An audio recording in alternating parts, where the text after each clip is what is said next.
naturel. Vous m'avez parlé de silicone. Pareil.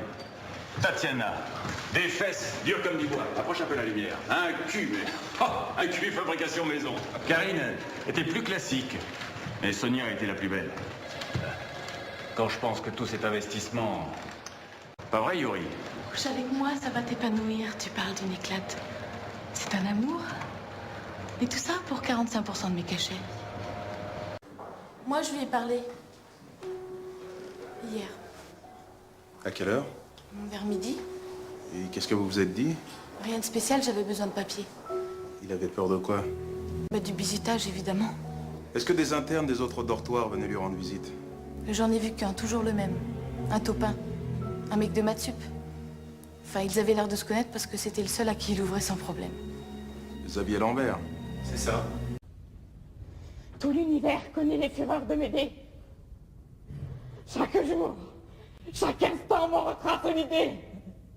Je crois toujours la voir, l'œil ardent de Kourou venir le faire en main, réclamer son époux, Dieu. Oh, ne craignez rien de sa rage impuissante. Mais elle est votre épouse.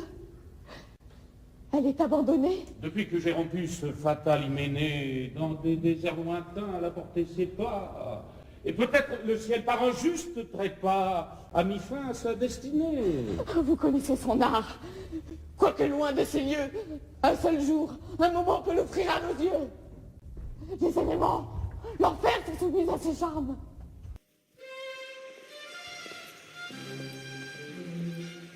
Avez-vous noté que le roi et mademoiselle de Fontanges portent les mêmes rubans? Le roi n'a jamais auparavant donné des marques aussi visibles de sa passion. La rapidité de l'élévation d'Angélique de Fontanges me surprit d'abord et m'inquiéta, presque autant que la marquise elle-même. À la cour, quand on avait perdu la faveur du roi, son exemple tous vous abandonnaient. Mademoiselle de Fontanges mourut seule. Elle n'avait pas 20 ans. Bien qu'on les sût malade, on parla de poison. En ces temps-là, on ne parlait guère d'autre chose. Mais est-ce que cette inquiétude ne risque pas d'affecter la sérénité de la justice? Serein ne veut pas dire faire la sieste, Martin. Est-ce qu'il faut comprendre que le doute doit subsister, même après le verdict rendu par un jury populaire? La culpabilité d'un homme est une chose, mademoiselle Crotoy. La justesse de la peine qu'il encourt en est une autre. Le code pénal n'est plus la Bible de la justice? On a brûlé des milliers de gens au nom de la Bible. Est-ce qu'on a eu raison? Lorsque vous exercerez, vous devrez savoir naviguer à vue. C'est incroyable, les docteurs. J'ai jamais vu des doigts pareils. Voyons, tu n'es qu'une gamine. Je ne suis pas une gamine. C'est ça que tu faisais avec Christophe? Non, pas avec lui. Comment ça, pas avec lui? Avec d'autres? C'était avant, maintenant c'est fini, je te jure. C'était pas important, c'était pour les cadeaux. Les cadeaux? Je savais pas, personne m'a dit.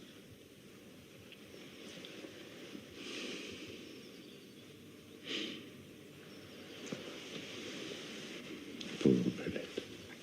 Toi, je t'aime. Maintenant, je sais ce que c'est, je savais pas avant. Entrez, je vous en prie.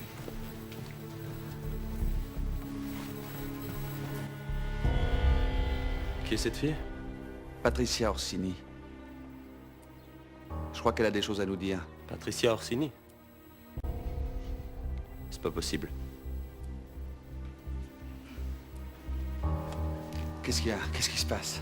Je crois que ça va pas du tout. Vous voulez pas sortir à maman? Personne ne bouge! Arrêtez! Bougez pas! Bouge là-bas. Je vous jure que je le ferai. Donne-moi les clés de voiture. Viens. Arrêtez, Patricia, c'est de la folie! Sûrement pas. Dites-leur de dégager l'entrée. On va sortir. Viens sagement.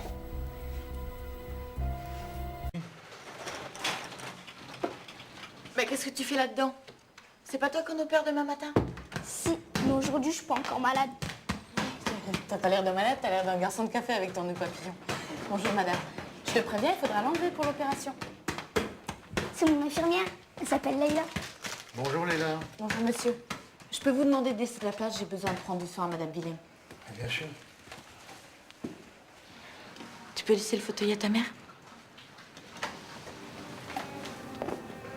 On va l'emmener au bloc opératoire. Ça y est, vous l'emmenez? Oui, ils vont le prendre maintenant. Chérie. Oh, chérie. Madame, s'il vous plaît, vous allez lui faire peur. Le papillon. Madame, s'il vous plaît. Mariette. Mariette. Ça va aller, je vous assure. Mariette, n'ayez pas peur.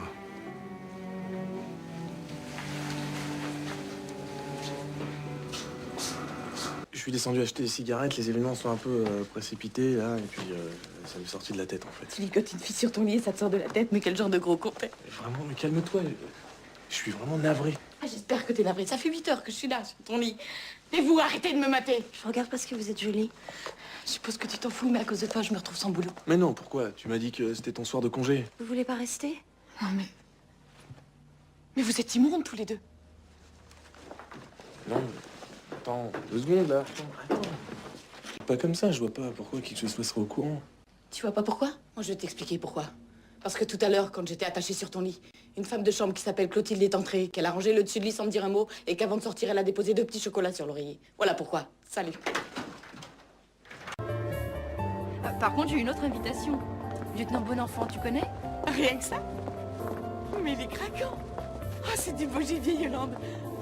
Ouais, enfin, c'est surtout le flic qui s'occupe de mon affaire. Cherchez l'erreur. Il faut savoir faire ami-ami avec son adversaire. Les bonnes leçons de notre cher patron? L'utile joint l'agréable. T'es vraiment sans scrupule. Revenons au fait. Maître Navarro. T'as accepté. Tiens.